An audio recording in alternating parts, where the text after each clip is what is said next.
اعوذ باللہ من الشیطان الرجیم بسم اللہ الرحمن الرحیم۔ اب آخری آیت، لا یکلف اللہ نفسا الا وسعها، اللہ تعالی نہیں ذمہ دار ٹھہرائے گا کسی جان کو مگر اس کی وسعت کے مطابق۔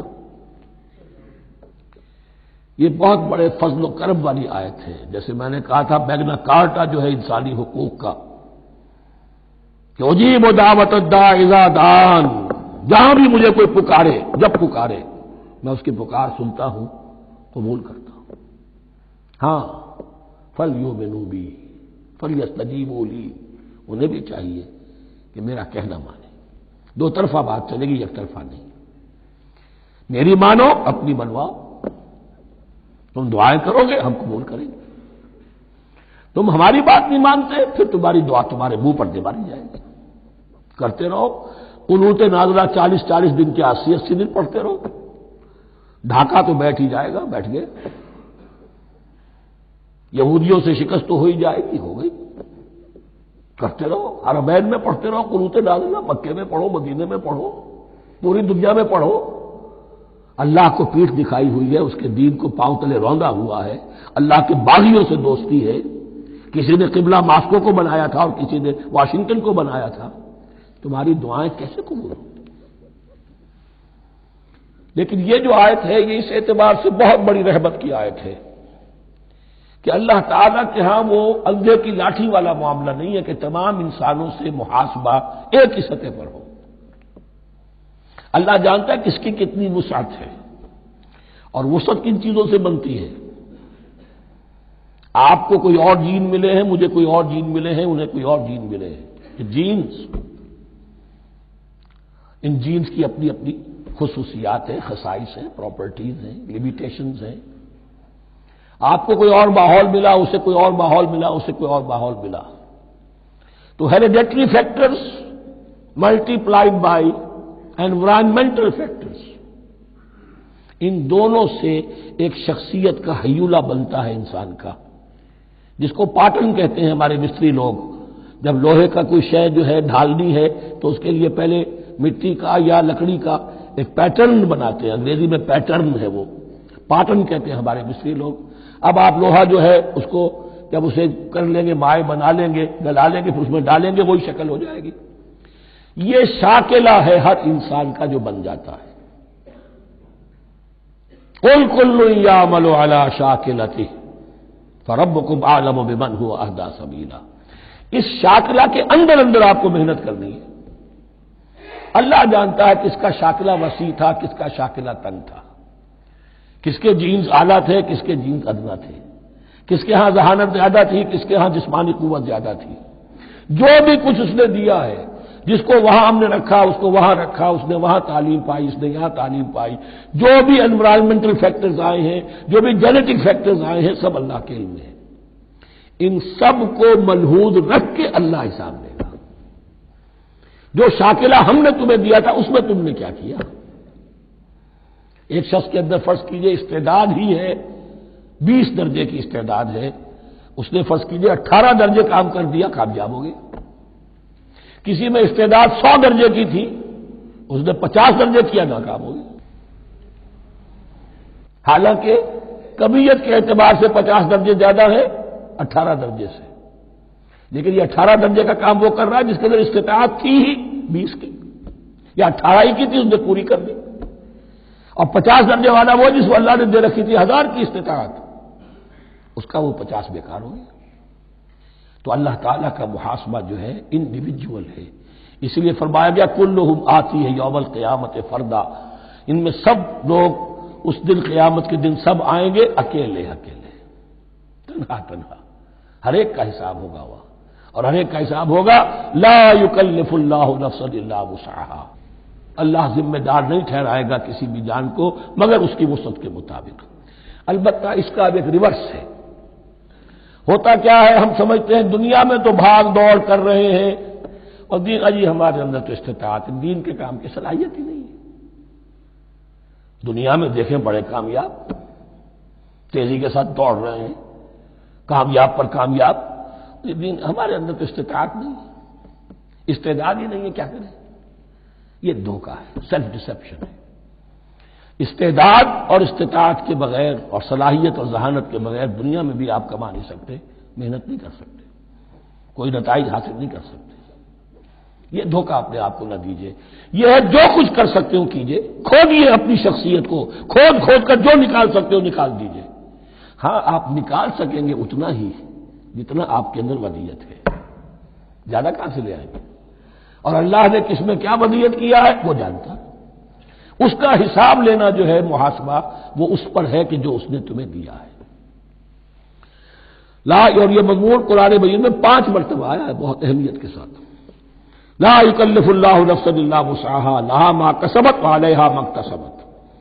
اسی جان کے لیے ہے جو اس نے کمایا، اور اس کے اوپر وبال بنے گا جو اس نے برائی کمائی۔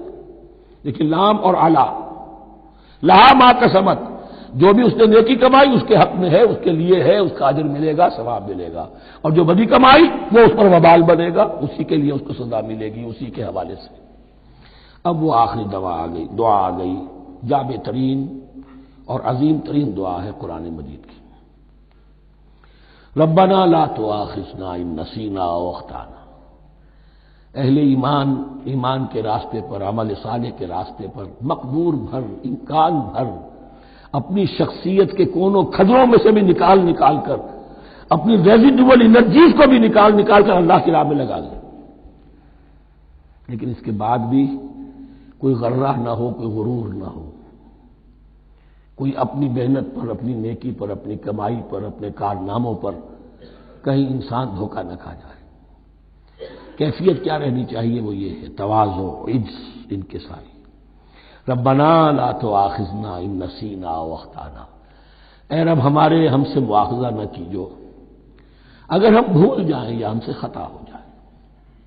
نسیان بھی ہے، الانسان مرکب من الخطاء والنسیان، انسان کے اندر یہ دونوں چیزیں، خطا اور نسیان، یہ تو گندی ہوئی ہیں۔ خطا یہ ہے کہ آپ نے اپنی امکانی حد تک تو نشانہ ٹھیک لگایا تھا، نشانہ خطا ہو گیا، ٹھیک ہے، کوئی بات نہیں، آپ کی نیت صحیح تھی۔ ایک اجتہاد کرنے والا اجتہاد کر رہا ہے، امکانی حد تک اس نے کوشش کی ہے کہ صحیح رائے تک پہنچے، لیکن خطا ہو گئی، اللہ معاف کرے گا۔ اس نے اپنی امکانی کوشش کی تھی، لہذا اسے ثواب ملے گا۔ مجتہد مخطی بھی ہو تو ثواب ملے گا، مجتہد مصیب ہے، صحیح رائے پر پہنچ گیا ہے تو دوہرا ثواب ملے گا، لیکن مجتہد مخطی ہے تب بھی ثواب ملے گا۔ تو بھول چوک پر، یہ بھول چوک، خطا جو ہے، چوک صحیح ہے بالکل لفظ اس کے لیے، چوک جانا، نشانہ چوک گیا۔ تو اے پروردگار جو بھی ہم سے سرزد ہو جائے، غلطی ہو جائے، بھول کی وجہ سے یا خطا کی وجہ سے، اس پر معاوضہ نہ کیجو۔ ربنا ولا تحمل علینا اصرا کما حملتہ علی الذین من قبلنا، اور اے رب ہمارے، ہم پر وہ بوجھ نہ ڈالیو جس سے ہم لے کر چل نہ سکیں۔ دیکھیے ایک حمل ہوتا ہے جس سے حمال کا لفظ بنا ہے، جس کو لے کر انسان چلتا ہے۔ حمال اس بوری کو یا بوجھ کو اٹھا کر چل رہا ہے، جو آپ کی طاقت میں ہے اور جس سے لے کر آپ چل سکیں وہ ہے حمل، اور جو ہو آپ کو بٹھا دے، اسر اس کو کہتے ہیں۔ یہ لفظ سورہ اعراف میں پھر آئے گا، یضع عنہم اسرہم والاغلال التی کانت علیہم۔ حضور کی شان یہ بھی تھی کہ انہوں نے لوگوں کے بوجھ جو ان کی طاقت سے بڑھ کر تھے ان کے کندھوں سے اتار دیے۔ ربنا ولا تحمل علینا اصرا کما حملتہ علی الذین من قبلنا، اے اللہ تو نے بڑے بڑے بھاری بوجھ ہم سے پہلے لوگوں پر ڈالے۔ شریعت بھی پہلے بھاری تھی، بہت سے معاملات ہم نے دیکھ لیے، روزہ ہمارے لیے کتنا آسان کر دیا گیا، رات کو نکال دیا روزے سے، کہہ دیا خاص طور پہ کھاؤ پیو ضرور، سحری ضرور کرو، تسحروا فإن فی السحور برکہ، کتنی آسانی ہے۔ رات میں تعلق زن و شو کی اجازت ہے، وہاں ان کے روزے میں چپ بھی تھا، چپ بھی رہو، نہ کھاؤ نہ پیو، نہ تعلق زن و شوق، نہ گفتگو، تو آسانی کی ہے۔ ان کے ہاں یوم سبت کا حکم تھا اتنا سخت، کوئی کام نہیں کرو گے۔ ہمارے ہاں وہ تھوڑے سے وقت کے لیے، اذا نودی للصلاۃ من یوم الجمعۃ فاسعوا الی ذکر اللہ وذروا البیع، اذان سے لے کر اور نماز کے ادا ہو جانے تک ہر کاروبار دنیاوی حرام ہے، لیکن اس سے پہلے اس کے بعد آپ کر سکتے ہیں، تو آسانی ہے۔ ربنا ولا تحمل علینا اصرا کما حملتہ علی الذین من قبلنا، ربنا ولا تحملنا ما لا طاقت لنا به، اور اے رب ہمارے ہم پر وہ بوجھ نہ ہم پر عائد کیجو، ہم پر ڈالیو جس کی کہ ہمارے اندر طاقت نہ، واعف عنا، ہم سے درگزر فرماتا رہے، ہمیں معاف کرتا رہے، واغفر لنا، اور ہمیں بخشتا رہے۔ مغفرت کا لفظ جو ہے اس کو سمجھ لیجئے ڈھانپنا، مغفر کہتے ہیں خود کو، جو ہیلمٹ پہنا ہوتا ہے تاکہ گولی جو ہے وہ سر پہ لگے تو یہ آپ کو بچا لے، مغفر خود پہنتے تھے تلوار کے وار سے سر کو بچانے کے لیے، سر کو ڈھانپا ہوا مغفر سے، تو گناہ کو اللہ تعالیٰ اپنی رحمت سے ڈھانپ دے، واغفر لنا، ہماری خطاؤں کی پردہ پوشی فرما دے، ورحمنا، اور ہم پر رحم فرما، انت مولانا، تو ہمارا مولا ہے، والی ہے، ہمارا پشت پناہ ہے، مددگار ہے۔ اللہ ولی الذین آمنوا یخرجہم من الظلمات الی النور فانصرنا علی القوم الکافرین، بس ہماری مدد فرما کافروں کے مقابلے میں۔ انہی الفاظ پر وہ دعا ختم ہوئی تھی جو طالوت کے ساتھیوں نے کی تھی علیہ الصلوۃ والسلام۔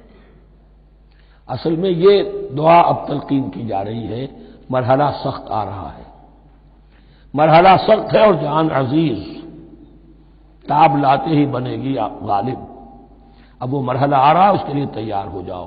یہ سارا حصہ جو ہے در حقیقت یہ تمہید ہے غزوہ بدر کی۔ صدق اللہ العظیم۔